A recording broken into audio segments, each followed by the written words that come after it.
こんにちは、エクスプロンです。エクスプレッションでモーション制作を最適化するコーチです。ランダムのパーティクルグリッターでパーティクル範囲を簡単に制御する方法を追加で紹介します。テキストやロゴに少しだけ輝きを添えたいとき、この手法を知っていると非常に重宝します。エクスプレッションで編集の可能性を拡張しましょう。Let's optimize your After Effects workflow.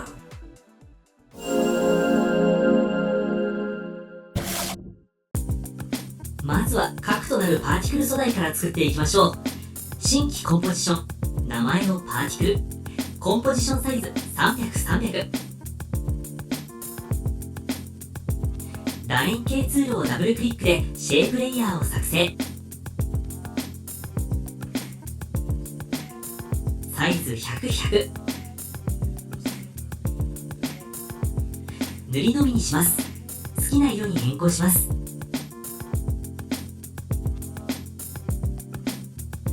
追加からパンク、膨張を適用して量をマイナス100に設定してシャープな星型にします。エフェクト、ブラー&シャープ CC クロスブラーをかけて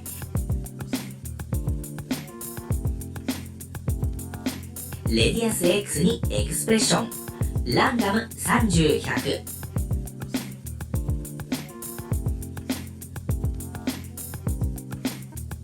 レディアス Y エクスプレッションでレディアス X に紐付け同じランダムの動きを加えます。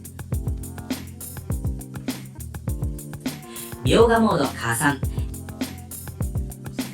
エッジピクセルを繰り返すのチェックを外してバウンディングボックスの境界をなじませます。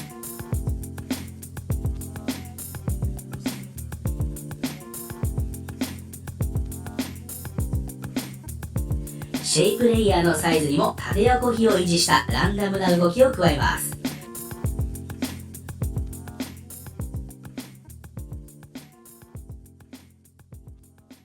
黒の平面を作ります。エフェクト、描画、レンズフレアをかけて光源の位置を中央にします。レンズの種類を 105mm。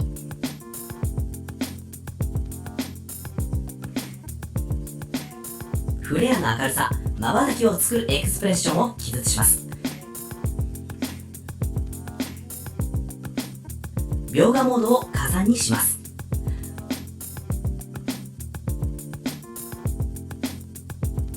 これでパーティクルの素材の準備は完了です。次にメインコンポジションを作ります。サイズ 1920×1080。パーティクルを発生させる範囲を2つのヌルの位置で制御します。2つのヌルオブジェクトを作成し、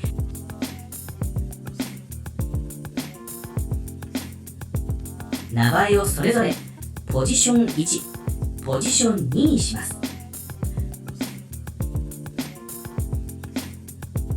仮置きでポジション1を左上、ポジション2を右下に配置。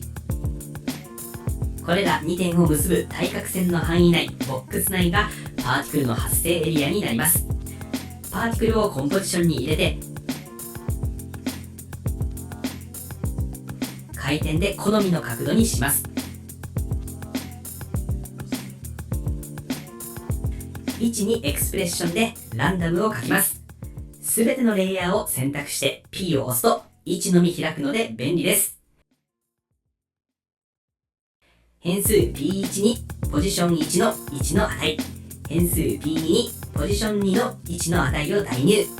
ランダムの最小値を P1、最大値を P2 にします。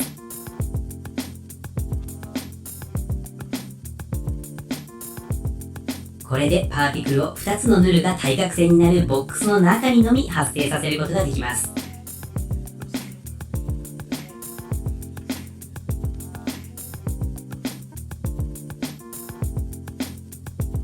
パーティクルのランダム発生率を変えてポステライズタイムを15。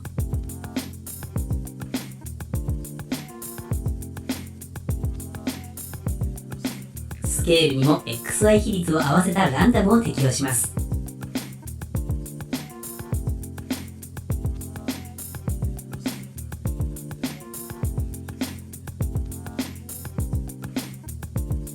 パーティクルの密度を上げるためにパーティクルを複数複製し、描画モードを加算で合成します。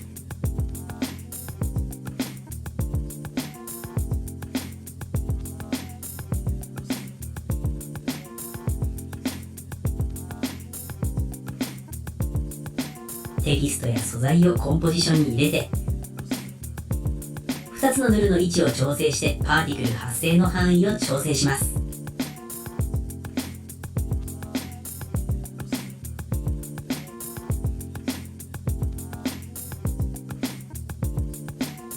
もし複数のエリアに発生させたい場合は、ヌルとパーティクルのセットを複製して、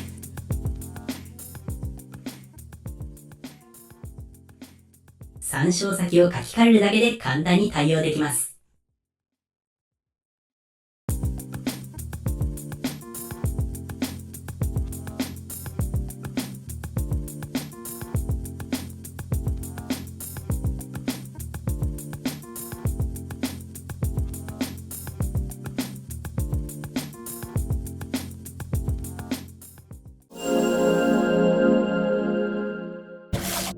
このテクニックをマスターすれば、演出が物足りないと感じた時にグリッターをちょい足しできるようになります。